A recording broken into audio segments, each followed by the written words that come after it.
جدول امتحانات ثانوية عامة نزل، طبعًا بدأته كالعادة في الصياح والخوف والقلق، واللي هو إيه، يعني الامتحانات خلاص قرّبت، يعني أنا طب ما حليتش غير كتاب، طب ما حليتش غير كتابين، يعني خلاص الوقت فات، طب أنا لو ما بدأتش طب أنا مراكم، وكل الحاجات الغريبة دي، مع إن هو مجرد جدول، وأنت كنت فاكر إن أنت تدخل الامتحانات من غير جدول؟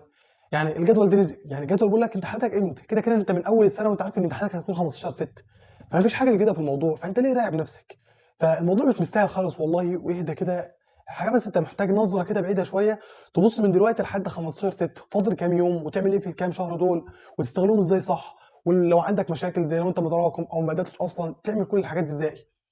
فكمّل معايا الفيديو كده هاقول لك الجدول بتاعكم حلو والّا وِحِش، وهاقارنه بالجدول بتاعنا بتاع 2024 وهاقول لك المميزات اللي فيه والعيوب اللي فيه، وكام نصيحة مهمة كده أنت لازم تمشي عليهم الكام شهر دول. يوم الأحد هتمتحن دين ووطنية، ويوم التلات بعدها هتمتحن فرنساوي. على فكرة اليومين دول مهمين جدًا إن هم بيخلّوا الرهبة اللي عندك تقل شوية، تاني حاجة بتفهم الحوار بتاع اللجنة اللي أنت قاعد فيها والbubble sheet وتتعامل إزاي وتكتب رقم جلوسك إزاي وكل الكلام ده، فأول يوم دول بجد ميزتهم إن هم بيكسروا الرهبة اللي عندك، فحلو أوي.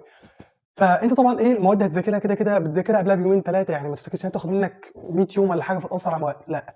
هتبدأ بقى البداية الفعلية بتاعتك يوم 22/6 وعلى فكرة هي دي نفس اليوم اللي إحنا بدأنا فيه، إحنا بس المواد اللي مش بتضاف بدأناها يوم 18 على ما أتذكر يعني، لأن العيد وكده كان لسه يوم 15 أنتوا عندكم العيد بدري دلوقتي، فأنت هتبدأ المواد زي ما قُلت يوم 22/6 يوم 22/6 ده هتبدأ المفروض إنك تمتحن حد وخميس، حد وخميس، خميس، فيعني جامد جدًا، بالضبط أنت لو جيت تقارن بالجدول بتاعنا بتاع 2024 هتلاقي هو بالملي بالضبط، ولكن إحنا طبعًا كان عندنا 7 مواد زي ما أنتم عارفين.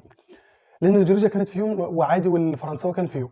فأنت بُص كده إيه الدنيا تعمل معاك إيه، هتبدأ بالضبط يوم العربي الدنيا شغالة معاك، عندك أيام قبلها كتيرة 5 أيام، غير كده كمان إن أنت هتذاكر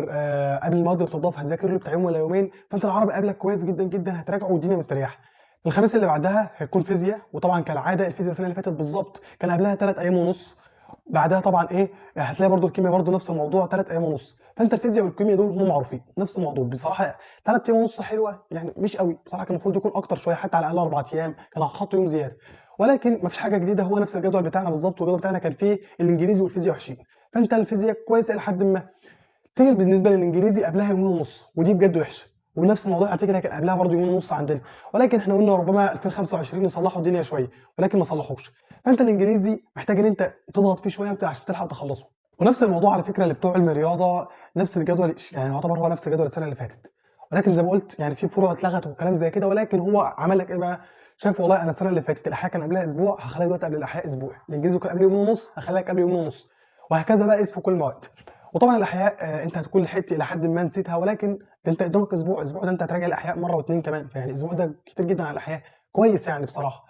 فأنت إن شاء الله هتلحق. طب الجدول في مجمله كويس، هو زي ما قُلت لك هو جدول 24 في بس ميزة في سوء واحد ألا وهو بصراحة الفيزيا والإنجليزي، ويمكن الفيزيا شوية كويس ولكن الإنجليزي وِحِش بصراحة. الأهم بقى يا صديقي ألا وهي من دلوقتي لحد الامتحانات أنت معاك 3 شهور يعني معاك 90 يوم، 90 يوم دول أنت لازم تستغلهم جدًا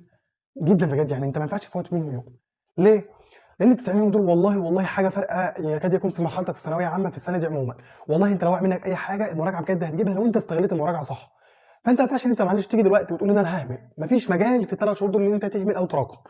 بُص أنت لسه ما خلصتش المنهج، لسه قدامك بتاع يمكن شهر ويمكن أقل مثلًا في مواد معينة يمكن أقل من شهر وتخلصها، فأنت الشهر ده أنت لازم تستغله إن هو إيه، أي حاجة بتاخدها جديدة ما ينفعش حاجة اسمها تهمل فيها. فأول حاجة زي ما قُلت إن أنت ما تهملش خالص في الكام شهر دول واستغلهم جدًا الله يرضى عنك. أنت زي ما قُلت قدامك كمان شهر في إن أنت تخلّص المنهج، استغل الشهر ده في إن أنت تراجع على القديم، كل يوم حاجة بسيطة كده يا عم ساعة، ساعة بجد مش هتقتل يومك، أنت أصلًا يومك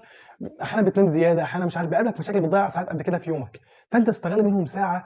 والساعة دي خلّيها إن أنت تراجع أي جزء من القديم، هتلاقي بعد شهر بالضبط أنت راجعت معظم المنهج، وخلاص هتبدأ مراجعة نهائية، هم لسه بيراجعوا لأول مرة، أنت بتراجع لتاني مرة، فدي تفرق معاك جدًا. طيب أنا مراكم كتير أو لسه في مواد لسه ما بدأتش فيها، في الجيولوجيا لسه ما بدأتش فيها، في مواد معينة أصلًا لسه ما شُفتهاش، ألحق والّا لأ والّا الدنيا دي؟ بُص أنت لو مراكم معاك وقت، ولو لسه ما بدأتش والله معاك وقت، ولكن مش هافضل أقول معاك وقت لحد ما تدخل الامتحان، ده مش طبيعي، ولو أي حد قال لك أنا بدأت الامتحان ب3 أيام ولحقت وخلصت المنهج، ده بيضحك عليك، أنت معلش يعني المنهج مش قليل، وفي نفس الوقت مش كتير لدرجة إن أنت ما تلحقش تخلصه،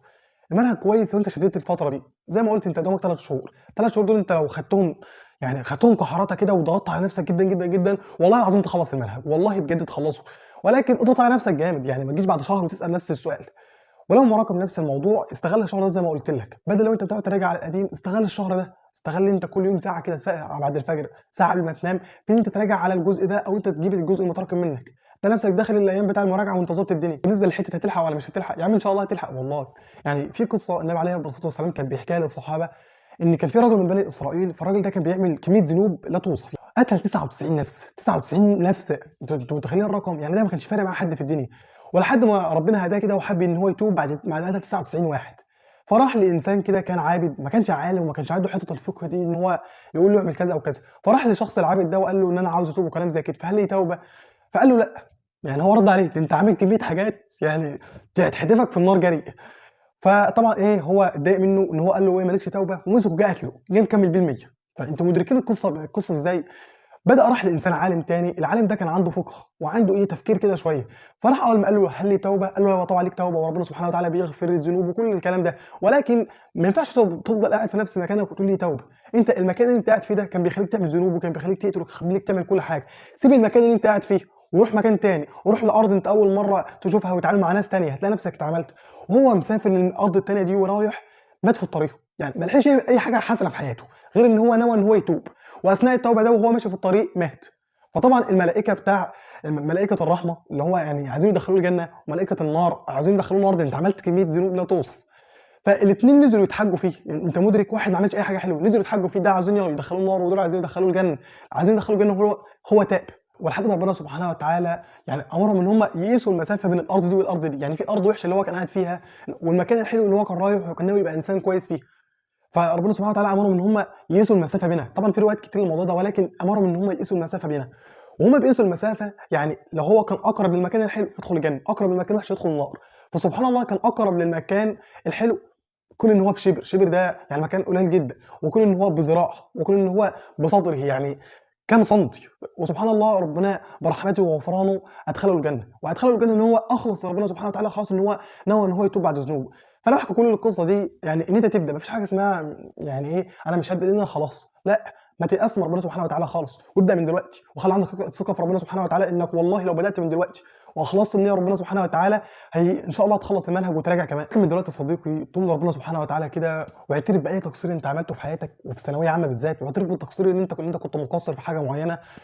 وتوب لربنا سبحانه وتعالى كده، تقول ان انا هبدا من جديد، وتوب توبه خالصه كده ان انت فعلا عاوز الكام شهر دول انت خلاص ما كنتش فايق الكام شهر اللي فاتوا، وفوقت الكام شهر دول فوق بجد، وهتلحق تلاقي نتيجه كويسه جدا جدا جدا. ولكن استغل الكام شهر دول، اي حاجه بتضيع وقتك اقفلها، السوشيال ميديا اقفلها لو انت بتضيع وقتك، قاعده مع اصحابك قلل منها، انت بقالك شهور بتلعب يعني مش هتكمل الكام شهر دول لعب، فكمل الدنيا كده واستغل الكام شهر دول، استغلهم بجد يعني. اقفل على نفسك في البيت،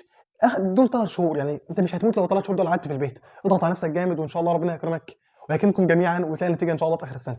فما تقلقوش كده زي ما قلت، وانتوا بتذاكروا تعملوا اللي عليكم، ربنا هيكرمكم ان شاء الله. وما تيأس، فكر ان صاحب الهمه لا يقف حتى يتم المهمه. فكمل كده ربنا معاكم ان شاء الله. وبس اشوفكم في فيديو جديد، ما تنساش اللايك والاشتراك في القناه وتفعل زر الجرس علشان يجيلك كل الفيديوهات اللي جايه. سلام.